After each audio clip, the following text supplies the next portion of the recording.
guys ng munggo.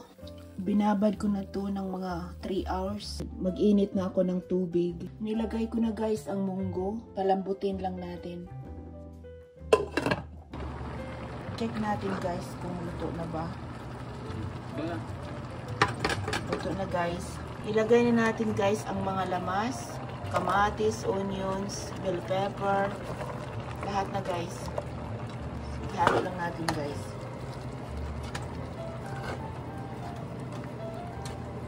Ihalo na natin guys yung ampalaya. Galing ko sa garden. Frozen siya guys.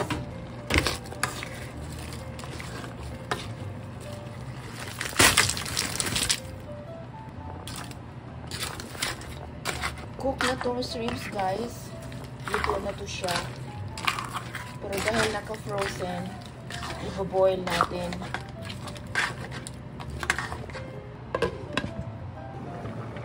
Yan guys, magbo-boil na siya. Lagay na natin yung gata guys. Coconut milk. Mix lang natin guys. Sarap guys oh. Lagyan natin guys ng seasoning. Pampalasa. Lagyan natin ng asin. Garlic and pepper.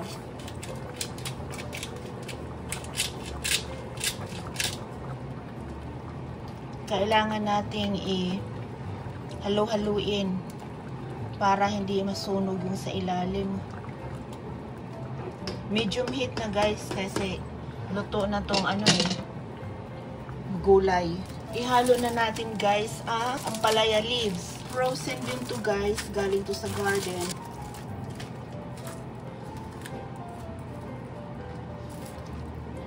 Yun na guys. Masarap kasi pag may dahon ng ampalaya, pag munggo. Malaking tulong talaga ang garden namin kasi nakakapagluto kami ng mga Pilipino na pagkain na hindi na kailangang bibili sa store kasi iwan ko kung ngayon nagbibinta dito ng dahon ng ampalaya, wala pa akong nakita, pero dahil may garden kami, nagagawa akong magluto ng ganito. Yun ang kagandahan pag may sarili kang garden. Pa-boil lang natin. Tikman natin guys.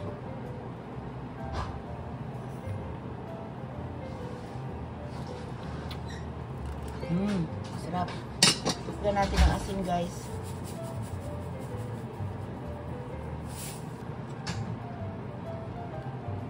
Look at that guys. Ooh. Sarap. Mapait ng konti dahil sa ampalaya at sa dahon nito. Pero hindi siya yung mapait na mapait. Yung tama lang na malasahan ba yung pait. This is done guys. I-off na natin. This is ready to serve. Kain na tayo guys. Ng niyog. Healthy ang taba ng niyog. Healthy fats. Masarap yung mga gulay talaga. Hindi lang puro karne palagi. Yan. Ito ay ang ating ampalaya leaves. Sabaw. Masarap yung gata.